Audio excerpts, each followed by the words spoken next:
Salut, c'est Bernard NG de Devcast et dans cette vidéo, nous allons voir le fonctionnement derrière Symfony Flex.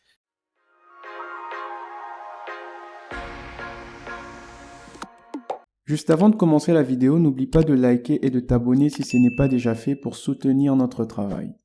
J'estime qu'il est important de comprendre comment Symfony Flex fonctionne parce que lorsqu'on va commencer à utiliser différents bundles dans notre application, ces bundles vont apporter des nouvelles configurations, certains changements. Il faudra comprendre comment ces changements sont effectués sur votre application.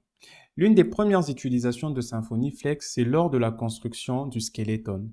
Vous avez remarqué que nous avons deux possibilités. La possibilité de créer une application web traditionnelle avec énormément de bundles par défaut ou des composants et une application web classique où nous avons juste les vues, même pas de vues, l'application par défaut où nous pouvons créer un microservice ou une API tout simplement. Comment ceci fonctionne? En vous rendant sur la documentation de Symfony, vous allez voir qu'il y a une section, je mettrai le lien en description, qui parle de Flex. Alors, Flex est un outil qui va permettre au bundle de rajouter certaines fonctionnalités, de modifier des fichiers, d'apporter des modifications sur un projet existant pour que l'ajout des nouvelles fonctionnalités se fasse très facilement. Symfony est un framework orienté configuration, là où Laravel est un framework orienté convention. Ce qui veut dire qu'en Symfony, la majorité des choses que vous allez faire va certainement passer par de la configuration. Et il peut être compliqué de retenir la configuration des plusieurs bundles. Voilà pourquoi quand on installe un bundle, il va directement créer son propre fichier de configuration avec des configurations par défaut. Vous imaginez si vous devriez faire ça manuellement, ça serait pas intéressant.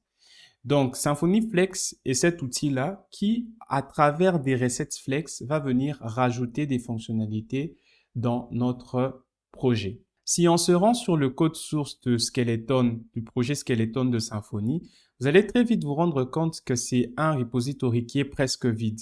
On a tout simplement une licence et un fichier composer.json. Bizarre. Alors, d'où viennent les différents dossiers qu'on a lorsqu'on crée le projet? Alors, ce qui se passe, c'est que, explorant un peu ce fichier, composer.json, vous allez vite vous rendre compte que dans la partie require, dev, il n'y a aucune dépendance. Et dans la partie require, on a juste PHP qui doit être supérieur à 8.2, minimum 8.2, les extensions importantes et on a juste Symfony Flex qui est requis. Et la partie la plus importante ici, c'est le fait qu'au-delà de require classique, on a un flex require. Et dans ce flex require, vous allez remarquer qu'on a les composants console, le composant .env et le bundle, framework bundle, les composants runtime et le composant YAML. Je vous avais dit que Symfony était un framework qui va mettre ensemble plusieurs composants pour nous permettre de créer une application beaucoup plus complexe. Alors, qu'est-ce qui se passe? Avec Flex, une fois qu'on a précisé ces différents composants, les recettes Flex associées à ces différents composants vont s'exécuter et vont rajouter les différents fichiers. Par exemple, le composant console va rajouter tout ce qui est PHP bin console, tout ce qui est console dans notre application. Le composant .env va rajouter le support des variables d'environnement. Le composant ou le bundle, framework bundle, va rajouter tout ce qui est contrôleur et tout ce qui est requête, réponse, etc., etc. Le composant runtime, par contre, lui va nous permettre d'initialiser une application Symfony beaucoup plus facilement. Et le composant YAML va rajouter le support de la configuration avec YAML. Alors, dès qu'on se rend sur la partie recip, sur le projet Symfony, il y a un repository qui s'appelle recip. Vous pouvez aller voir les recettes flex de chacun de ces composants. Si on va dans la partie Symfony, vous allez voir les recettes de presque tous les composants qui existent. Je vais juste prendre le composant console et vous allez voir la dernière version. Qu'est-ce qui se passe? Dans le manifest.json, on va expliciter qu'est-ce qui va se passer lorsqu'on installe ce composant dans notre projet Symfony. Et dans ce cas, vous voyez qu'on copie from recip, on va copier le dossier bin qui est dans cette recette et on va le copier dans notre projet. Si on regarde à quoi ressemble le dossier bin qui est ici, vous allez voir qu'il y a console à l'intérieur. Donc, une fois que vous installez le composant console dans un projet Symfony Flex, qu'est-ce qui va se passer? Ce dossier va se créer. Et si vous n'avez pas le composant console, ce dossier n'existera pas, bien que vous soyez dans une application Symfony. Alors, prenons un autre cas, par exemple le Framework Bundle. Donc, dans la partie Framework Bundle, si vous regardez un peu les recettes, on est en version 7. Vous allez vous rendre compte qu'ici, il y a beaucoup plus à faire. Dans la partie manifeste, vous allez remarquer qu'on commence par copier la configuration, on copie le dossier public, on copie le dossier SRC. Ensuite, on va rajouter dans notre fichier bundles.php cette ligne-là pour activer le bundle.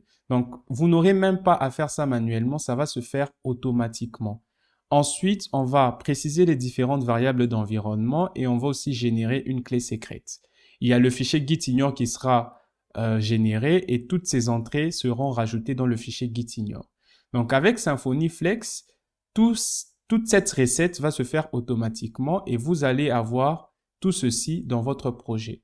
Donc, dans la partie config bundles, vous vous retrouvez, je vais dézoomer pour que ça soit visible, vous vous retrouvez avec la ligne qui active ce framework bundle en partant de la recette et ça va se faire comme ça pour tous les bundles que vous allez activer. Ils auront des recettes flex qui vont faciliter l'intégration des bundles dans votre application. La configuration par défaut du bundle sera aussi copiée dans la variable, sera aussi copiée dans votre projet. Et c'est comme ça que petit à petit, tous les composants vont se mettre ensemble lors de la création d'un projet. Ce qui veut dire que vous pouvez changer la structure par défaut de Symfony si vous modifiez les différentes recettes qui sont ici. Flex aujourd'hui est un service serverless, c'est-à-dire que vous pouvez créer vos propres recettes Flex et préciser ça dans un projet. Je vais vous donner un exemple. À Devcast, par exemple, on a un skeleton qui nous permet d'avoir une architecture hexagonale. Une architecture qui n'a rien à voir avec l'architecture par défaut. Quand on regarde notre fichier composer.json, vous allez voir qu'ici, on require tout ce qui est bundle parce qu'on sait qu'on aura besoin de ces différents bundles-là. Ensuite, on peut préciser où est-ce que on va récupérer nos recettes flex. Donc, dans la partie extra de composer.json, vous pouvez préciser que pour flex, tu vas d'abord récupérer toutes les recettes flex de notre propre repository, ce qui vous permet de modifier comment le projet Symfony peut être construit et comment les configurations par défaut peuvent être construites aussi. Et ensuite, on peut prendre Flex Default, qui est le flex les recettes flex qui viennent de Symfony. Si je vous montre à quoi ressemblent nos recettes flex, vous voyez qu'on reprend la même architecture que sur le projet Symfony, sauf que dans la partie Symfony, on peut venir modifier les configurations par défaut, etc., etc. Si on prend par exemple Framework Bundle et qu'on regarde ce qui se passe dans notre cas, vous voyez déjà que moi j'ai SRC Infrastructure Shared Symfony, ce qui est tout à fait différent de l'architecture par défaut. Voilà comment on peut modifier la structure par défaut de Symfony et voilà comment tous les bundles que vous allez installer vont affecter votre projet. Ils vont juste exécuter des recettes flex. Et si vous voulez voir les différentes recettes flex, vous avez le repository Symfony Recip et vous avez le repository Symfony Recip Contrib. Donc, si vous créez un jour un bundle et vous voulez que ça soit que ça s'exécute automatiquement lorsque on installe votre bundle, que les fichiers de configuration, par exemple, se créent, vous pouvez faire un pull request sur ce repository et vous verrez que aujourd'hui, presque tous les bundles ont leur recette flex sur ces repositories, ce qui fait en sorte que lorsqu'on installe un bundle ou un composant sur Symfony, la configuration se crée automatiquement et tout se met en place sans qu'on ait beaucoup d'efforts à fournir. J'estime qu'il est important de comprendre comment ceci se crée parce que dépendamment des composants qui sont disponibles dans votre application, vous n'aurez pas certains dossiers, vous n'aurez pas certaines fonctionnalités. Et une fois que vous rajoutez le bundle ou le composant nécessaire, si ce composant a une recette flex, il va bien évidemment modifier votre projet.